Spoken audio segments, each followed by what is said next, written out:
Uummanni Oromoo sirboota aadaa bal'aa fi gabbataa ta'an hedduu qaba. Sirboonni kunniinis kan sirbaman yeroo hojii daboo uummanni baay'atanii sirbaan wal mirqaansaa hojii akka qonnaa, aramaa, haamaa, dhahinsa, tumaa midhaanii, mana ijaaruu fi kan kana fakkaatan otoo hin dadhabin yeroo gabaabaa keessatti xumuruudhaaf itti fayyadamaa tureera. Itti fayyadamaas jira. Gammachuuwwan akka fuudhaa fi heerumaa ibsachuufis Oromoon sirbatti fayyadama. Fakkeenyaaf kanneen akka heellee fi dhichisaa kaasuun ni danda'ama. Sirba gootaa, lammii fi biyya faarsuuf kan kana fakkaatanis of keessatti hammata. Sirboonni kunniinis shubbisa, ragada, dhichisa, geerarsa, geelloo, mirrisa, heellee fi kan kana fakkaatan fa'aa of keessaa qaba. Kana malees taphni ijoollee iddoo hundatti bal'inaan ni taphatama. Kana qofaas osoo hin taane sirbaan gammachuu, gaddaa fi miira nutti dhagahamu ibsachuu ni danda'ama. Namoonni hedduunis yeroo baay'ee ani miiruma keessa koo jiruyyuu kanan ibsadhu sirbaani malee dubbiidhaan ibsachuu hin danda'u yeroo jedhan ni dhageenya, ni arginas. Harka fuune akkam jirtu kabajamtootaa fi jaallatamtoota daawwattoota VTV. Qophii keenya guyyaa har'aan sirna eebbaa albama weellisaa Dhaqqabaa Tashoomaa kan artistoonni bebbeekamoo abbootiin qabeenyaa akkasumas hirmaattonni garaagaraa irratti argaman irratti hirmaachuun qophiilee jiran hunda isiniif qabannee dhiyaanneerra. Qophicha waliin Anayyaantuu Baacaati. Haga xumura qophii keenyaatti nu waliin tura.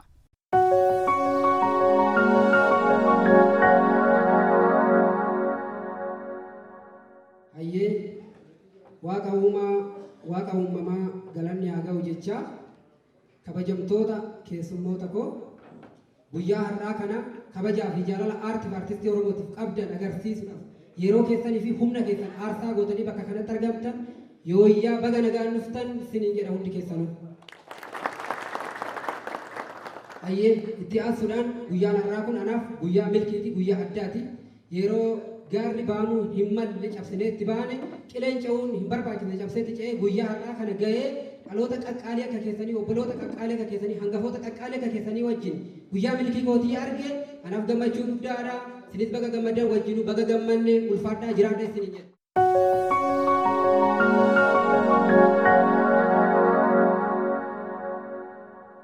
Waan nagaan oolche nagaan nu haa bulchu.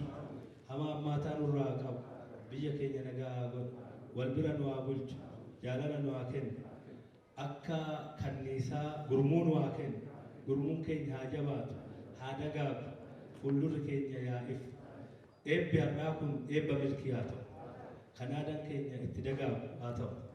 Kan warri aadaa kana guddisuuf tattaafatan illee itti jabaatan haa ta'u. Gadaan quufaa gabbina.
Thank you.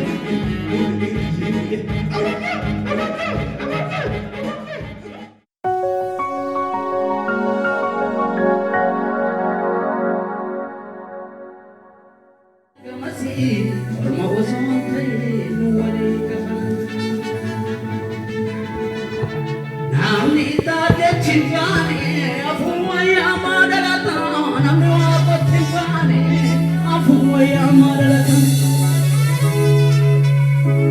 Namna jalu timpani, afuwaya madalata, namni nadiga mada timpani, afuwaya madalata. Karana da bureda, kadi kota sibata, kirarina jatuh kirana.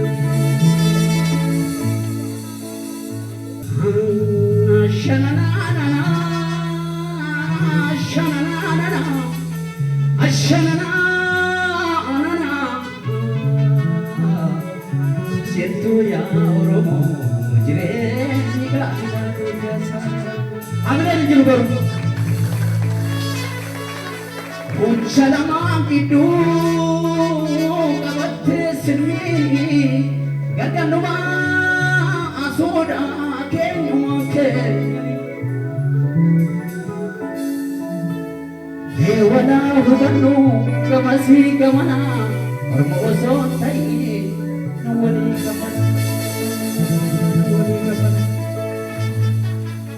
namni tade timbane afuwaya madalata namna jalu timbane afuwaya madalata namne lemo timbane afuwaya madalata namni wako timbane afuwaya madalata karana da bureda kadeko kasibata warra bara sikale jechuni arraino jetu darbe barisuni majetta ya shawa majetta salale ikona rakise wasamulare ikona rakise wasamulare hamle ju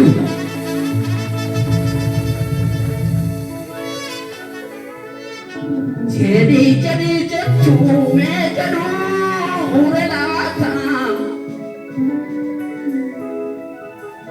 jadi jetu me jadu urelata aras murante ne apte waragane aptu waragane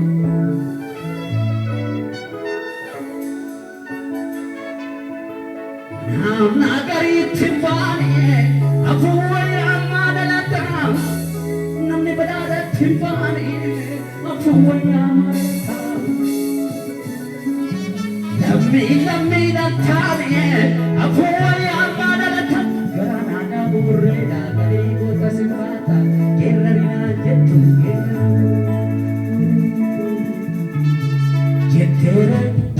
jettere damari sari hai galla gaggalare anasada sisiya wadi gadi kanada gadi yaru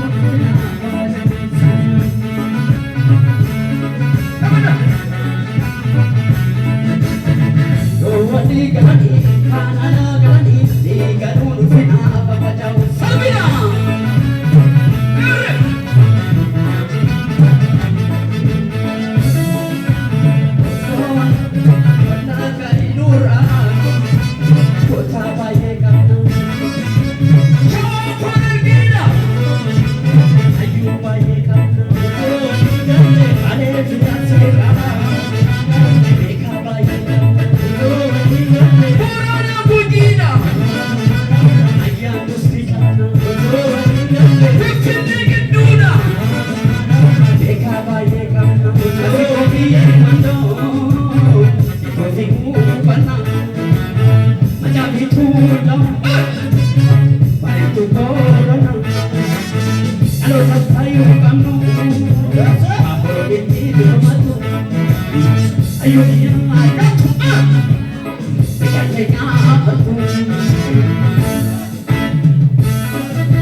Abada fayyadu koba koba fi muni arras ta'e kaleessa kana taphata jettere madulle boosadi ayyala kalaare ananaga sisira wallala kurfanne nachukam nato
beato, dubina brigato, ormai manetta, sabato manetta, lo manetta,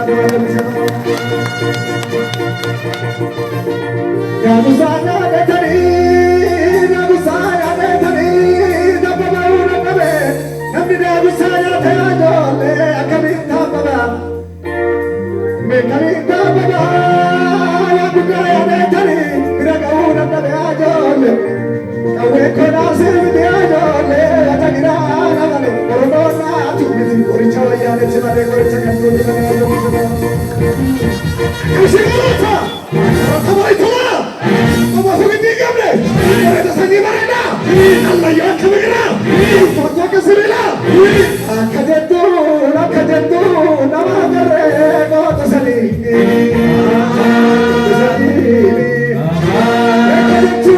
¡Acá de tú, no me rego, te salí! ¡Te salí! ¡Yo mucho de ello, ante de mí! ¡Te salí!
Thank you.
Nutis weellisaa dhaqqabaa Tashoomaa waliin turtii taasisneerra. Innis qophichi daran akka isa gammachiise kaasuun qophiin asitti arge kuni qophii amman eegee wal dachaadhaan naa milkaa'edha. Qabiyyeewwan sirboota kanaan dura hojjetes akkas jechuun ibseera. Ani bara 2010 mana barumsaa Adaamaa sadarkaa lammaffaa kutaa 10 fudhadhe. Yeroo sanii walaloo sanaan kanan barreesse mana barumsaa keessatti kanan gara aartii Oromootitti dhufe. Akkuman mana barumsaa jiruunis barnoota irratti inni hojjedhe. Barsiisaan jajjabeessee seenaa gootonni keenya barnoota irratti aarsaa isaan kaffalan jechoota isaan dubbatanii dhalootaaf dhaamanii dachee kanarraa wareegaman hunda gama aartiitiin gamman danda'e giddu galeessa godhee dhufe taaddee jedhee mirkaneeffatee waa fedhe immoo humni barate barattu furtuu lammii taata boru biyya keef wabii taataa jedhu bu'aan barnoonni akka sabaattis akka biyyaattis nuuf gumaachuu danda'u. Dhaloonni barate maali? Dhaloonni yoo hin baranne miidhamni keenya maali? Milkiin keenya maali? Kan jedhu irratti barnootaan hojjedhe barnoota VCD suni VCD waa fedhe humni barate jedhu qabiyyeewwan jajjaboo afur of keessaa qaba. Seenaadha. Barsiisota abdii biyya kanaa barsiisonni abbaa biyya beekaa biyya kanaati. Abbaa dhalootati barsiisaadhaan jabaadhu barsiisaa galanni isa ga'u gaafa keetti kan dhaloonni of baru. Jinneechi keessatti barsiisaan gatiin inni nuu kaffalaa jiru gatiin nuu kaffale oolmaan inni dhaloota biraa qabu achi keessatti barsiisaan galateeffadhe inni lammaffaan sirreessitoo barreessi qubee akka salphaatti miti dhiigan dhufeedha.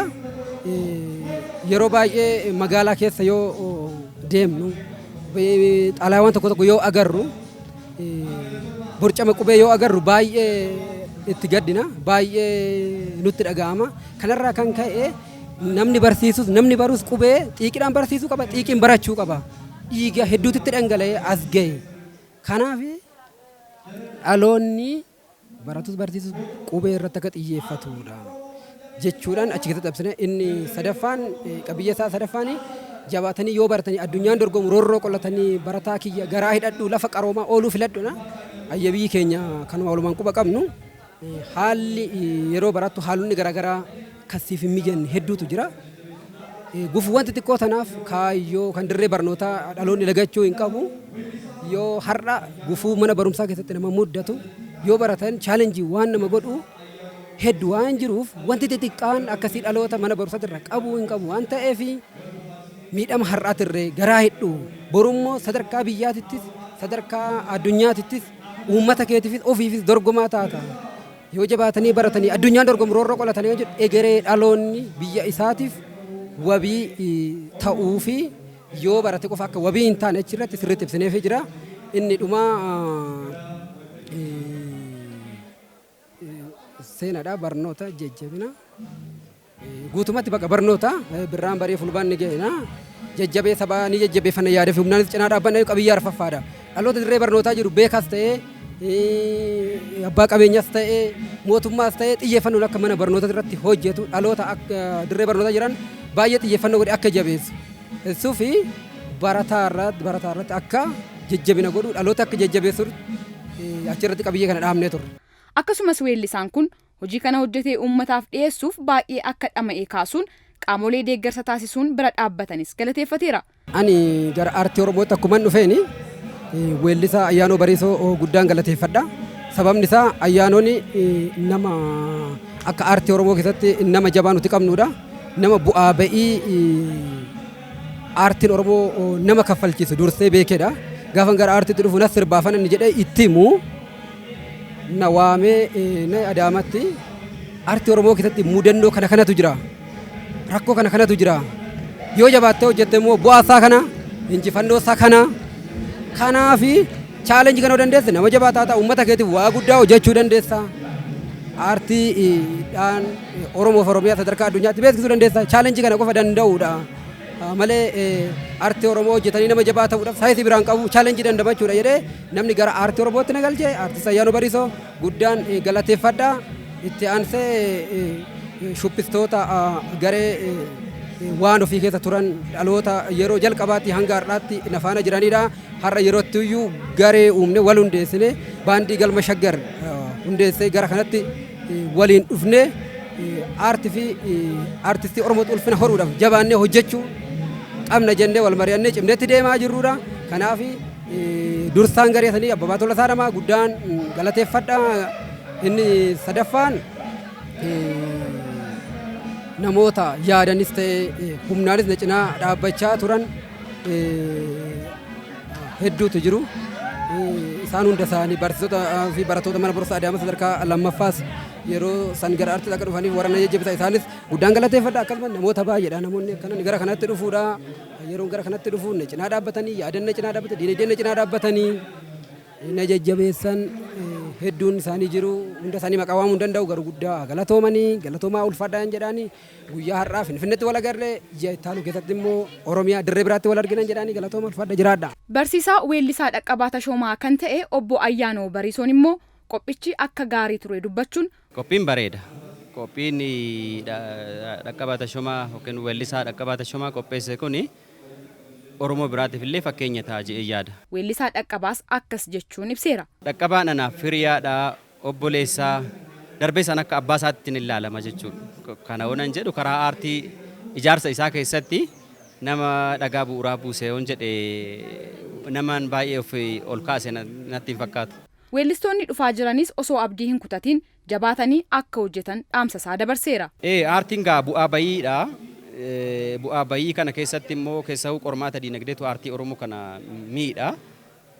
Kanaan haamileen isin tuqamee aniini hojjedheeyyuu maa duubatti nafee gara aartii Oromootti hin seeniin jechuudha. Karaan ani deeme kun dogoggora ta'uu mala sistema yookaan immoo tooftaa ittiin aartii Oromoo kana guddiftu tooftaa biraatiin ka'e karaan ani irra deeme kana dhiisi aartii Oromoo jabeessi hojjedhu. Garuu tooftaan an ittiin dhufeerra tooftaa biraa jijjiire ebaluu waan karaa kanaan dhufeef iyyoome karaa isaa irra deemurra karaa biraatirraa nan dhaqee milkaa'aa jedhe aartiin qabsoodha nama caakkaa galee dhukaasa qawweetiin biyya bilisoomsuun gadi miti aartiin jechuudha. Egaan kabajamtoota daawwattoota keenya qophiin nuti sirna eebba albama weellisaa Dhaqqabaa laalchisuun isin biraan gahaa turre kanan gammaatti daawwattan kana fakkaata ture waan nu waliin turtaniif guddaa isin galateeffachaa qophiileen VTV afaan itti fufu isaan waliin yeroo gaarii.